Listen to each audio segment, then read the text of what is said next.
guys are so excited to see so many things that I'm going to show you all. So today I'm going to run you through all my jewelry making supplies that I've been hoarding from many years. So let's get into it first. Pliers. This one is a plier, comma cutter here, and these are round tipped pliers. Then scissors. You'll need really sharp scissors which will help you cut, anything, the ball chain or the thread. And then fabric glue if you're going to be doing silk thread. So these are the basic things that you'll be needing. And this is something called a gear wire. So this comes in gold and silver. These will be used to, thread along your beads or stones or anything that you'll be using. So this is called a gear wire. And this is called the elastic wire. So these are for bracelets, for your hand. So this is a elastic wire. So these are the basic necessities for jewelry making. Things for silk thread jewelry. Of course, you'll need a wide array of color of threads. So these threads come in different materials as well. Some of them are smooth, some are rough, some are thick, some are thin. But I think that doesn't matter. At the end of the day, you're just gonna wind it around a base and anything will do. So you can get many colors. This is just 1% of the amount of silk thread I have, and it has the most choices of my favorite colors. So yeah, silk thread, you'll be needing silk thread. And next you'll be needing these bases around which you'll wind the silk thread. So for bangles, you can use plastic bangles. Glass bangles are not ideal because they'll break. This is hardy and will come for many years. And also the thing is, if the thread comes off as well, you can wind it around again and use it, or you can just use it as normal bangles. So these come in different sizes as per your requirements or your hand size. And next you have these jhumka bases. These come mostly in plastic, you don't get them in wood, so you get them in different sizes. Like I've numbered them and kept for easy things. So see these.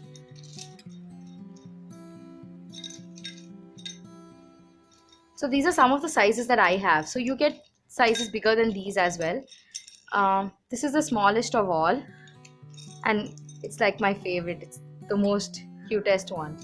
And this is the universally used size because this is not too big, not too small. It's the medium one. So yeah, so these just don't come in these semicircle, they also come in cones, and those cones again come in different sizes. See, this cone has a smooth edge, so you get cones which have these these sharp edges as well. So these are for the jhumkas. Next we have these rings which you can use for dollar, or you can make a wide range of head accessories. So these also come in different sizes, and the base also differs. You get them in plastic or in wood as well, and both are fine. Both can be used because they're gonna be dollar and it's not gonna be a bangle, and you don't have to worry about what. So these come in different sizes too. Next we have these drops. So these again we can wrap them in silk thread, and they look very pretty, not just as normal earrings. So they come in different shapes, hexagon, you have heart as well, you have round, which comes in different sizes. So these are bases, and you still have more different kind of them in the market. These are just some of them. Then next I'm going to show you beads. Again, these come in different sizes and shapes. You have a drum shape here, you have a circle here, again wood. But I would recommend plastic beads because it's simply easy to wrap them around. Wood beads cause a lot of problem and they sometimes cut your thread, so plastic beads are better. So these are the basic things that you need for silk thread: your bases, your jhumka bases, your bangle bases, and then your earring bases. Connecting tools that you'll be needing. So this one is a hook, I'm sure many of you know. It's just a hook that you use to suspend your jhumkas or your drops or anything. So this comes in 3 colors actually. I have only 2 here. I have silver and gold here. It actually comes in another one also in antique. So these are called the earring hooks. Again, this also comes in 3 color, but I have only gold here. So you have silver, gold and antique. So this is where you stick your stud. So if you're making it in paper filling or even silk thread studs, you stick them using a glue gun or Fevibond. So these are the stud bases.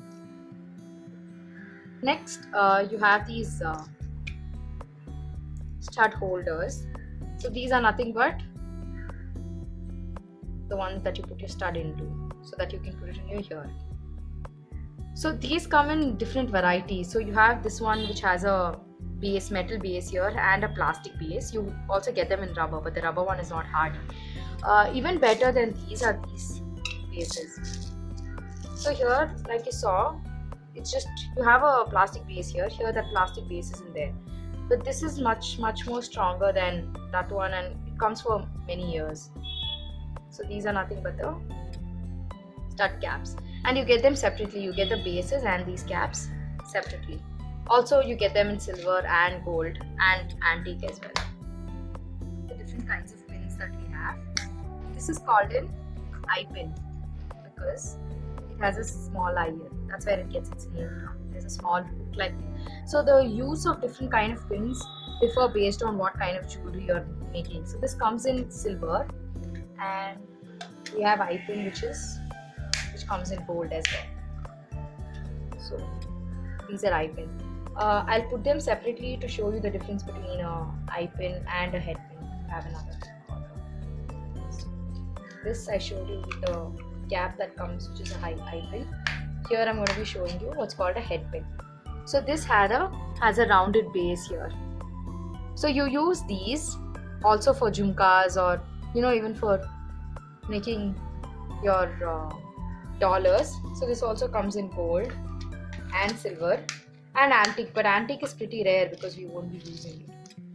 So also they come in different sizes, but it's always better to get the one which is the longest because you can cut it as per your necessity. So these are the two kinds of pins that are seen, head pin and a eye pin. Rings.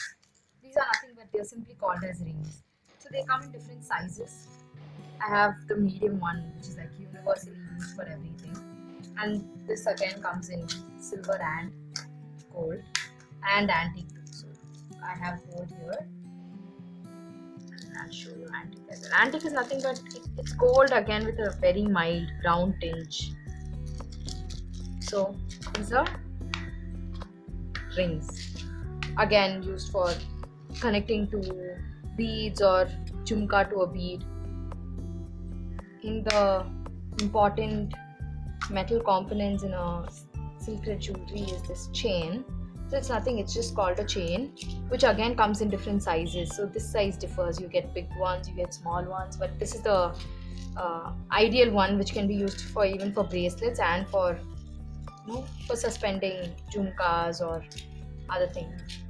So here you can see I have two sizes in gold. This is the thinner one and this is the thicker one. So these are nothing but gold chain and silver chain. Hope you enjoyed it. Stay tuned for the next part.